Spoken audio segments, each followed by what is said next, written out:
பிரியமானவர்களே, ஆண்டவர் இயேசுவின் நாமத்தில் நம்முடைய பெத்தேல் மிஷன் சபை பங்காருப்பேட் இந்த யூடியூப் மூலமாக உங்களை வாழ்த்துகிறேன், வரவேற்கிறேன். வியாழக்கிழமை தோறும் வேத பாடம் ஆலயத்தில் நடத்துகிறோம், உங்களுக்கும் அறிவிக்கிறோம்.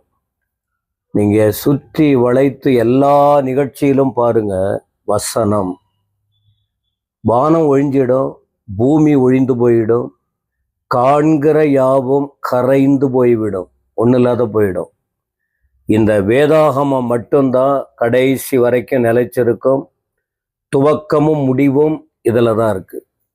எனவே இதை எந்த சபை முக்கியப்படுத்துகிறதோ, எந்த ஊழியர் இதை முக்கியப்படுத்துகிறாங்களோ, அதுவும் மறைக்காம சத்தியத்தை சத்தியமாய் யார் வெளிப்படுத்துகிறாங்க, கண்டிப்பாக அவர்கள் வாழ்க்கையில் ஆசீர்வாதம் உண்டு, தெளிவு வரும், உயர்வு வரும், சமாதானம் வரும், பரலோகத்துக்கு போக முடியும். ஆகவே அந்த உணர்வோடு உங்களுக்கு இந்த வார்த்தைகளை சொல்லி கொண்டிருக்கிறோம். 2 தெசலோனிக்கேயர் 3ஆம் அதிகாரத்தின் 10வது வசனம். ஒரு வசனமாக தான் உங்களுக்கு சொல்லுகிறேன். ஏன், ஒரு 10 நிமிஷத்துக்குள்ள அந்த வார்த்தை அறிவிக்கப்படுகிறது. 2 தெசலோனிக்கேயர் 3:10.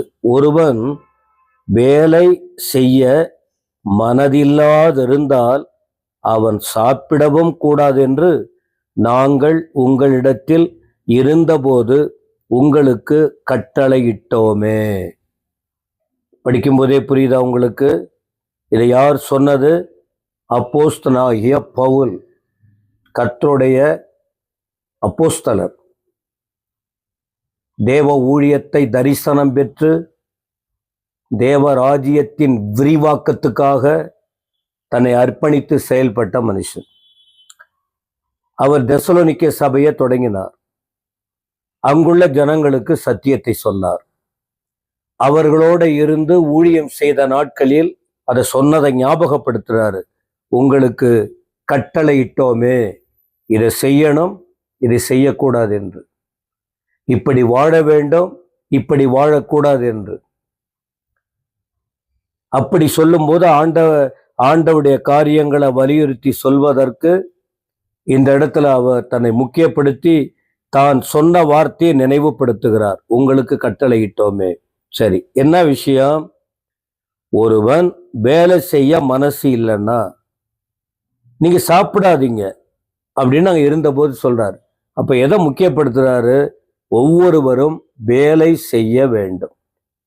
அப்ப இன்னைக்கு இந்த வேத பாடத்தின் தலைப்பு என்னன்னா, உழைத்து வாழுங்கள்.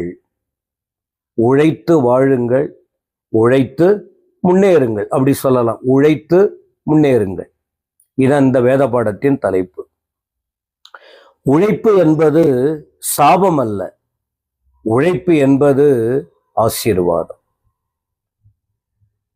சரி, எதுக்காக உழைக்கணும்? 2 காரியம்தான். ஒன்று தன் குடும்பத்துக்காக, இன்னொன்று தேவனுக்காக, தேவ நம்பிக்கை உள்ளவர்களுக்கு.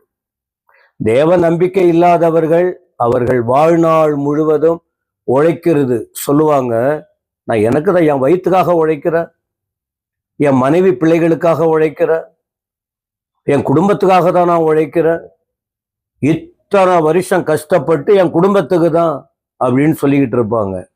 ஆனா வேதத்தை அறிந்தவங்க, ரட்சிக்கப்பட்டவர்கள், ஆண்டவர் இயேசுவை ஏற்றுக்கொண்டவர்கள், தெளிவு பெற்று வாழ ஆலயத்தில் வந்து வசனம் கேட்டு வாழுகிற ஆண்களோ பெண்களோ இந்த 2 காரியத்தை மனசுல வச்சுக்கணும். ஒன்று, உங்களுக்காக, உங்க குடும்பத்துக்காக, உங்கள் மனைவி பிள்ளைகளுக்காக, உங்களை சார்ந்தவர்களுக்காக உழைங்க, முன்னேறுங்க, வேண்டாம் என்று சொல்லவில்லை. அதோடு சேர்ந்து தேவனின் பரலோக குடும்பத்துக்காகவும் உழைக்க வேண்டும் என்பதை மறந்து விட வேண்டாம். 1 தீமோத்தேயு 5ஆம் அதிகாரத்தின் 8ஆம் வசனத்தை படிக்கும்போது, ஒருவன் தன் சொந்த ஜனங்களையும் விசேஷமாய் தன் வீட்டாரையும் விசாரியாமற் போனால் அவன் விசுவாசத்தை மறுதலிக்கிறவனும் அவிசுவாசியிலும் கெட்டவனுமாயிருப்பான். என்ன சொல்றாரு புரியுதா உங்களுக்கு? குடும்பத்தை விசாரிக்கணும். குடும்பத்துல யார் பொறுப்பு, அந்த குடும்பத்துல உள்ளவங்கள விசாரிக்கணும். அவங்க சாப்பிடணும், அவங்க வஸ்திரம் உடுத்தணும், அவங்க ஆரோக்கியமா இருக்கணும், அவர்கள் படிப்பு இருக்கு, அவருடைய பல காரியத்தை நிறைவேற்ற வேண்டியது இருக்கு. ஆக குடும்பத்தை குறித்த பொறுப்பு தேவை. ஊழியரா இருந்தாலும் சரி, பொதுவான விசுவாசியா இருந்தாலும் சரி, முதல்ல குடும்பம்.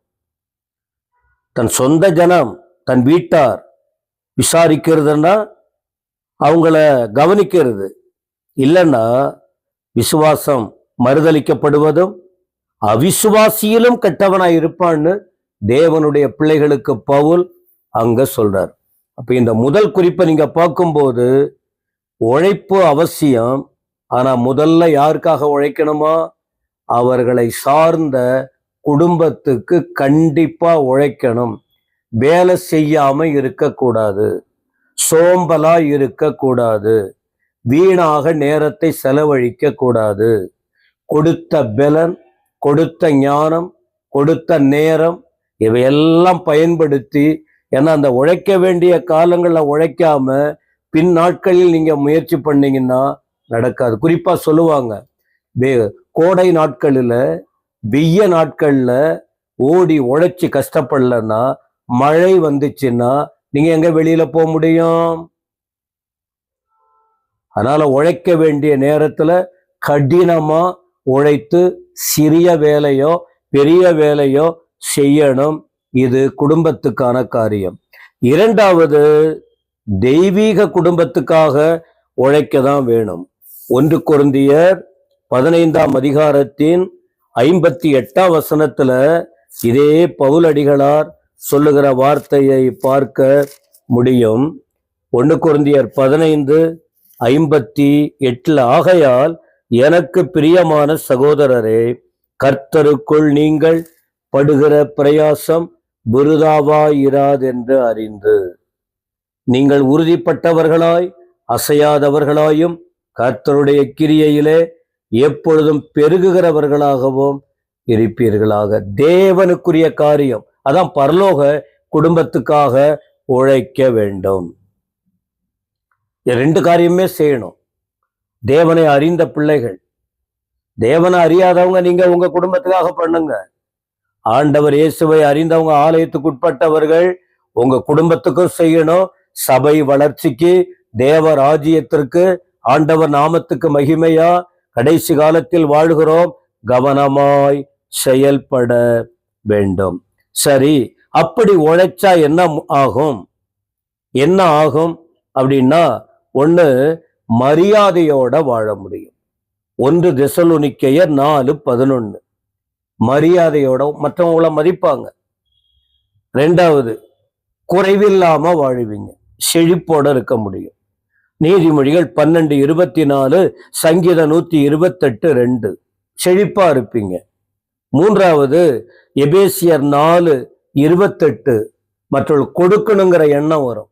உழைச்சி கையில இருந்ததுன்னா மற்றவங்களுக்கு ஏதாவது உதவி செய்யணும் என்கிற எண்ணம் வரும்.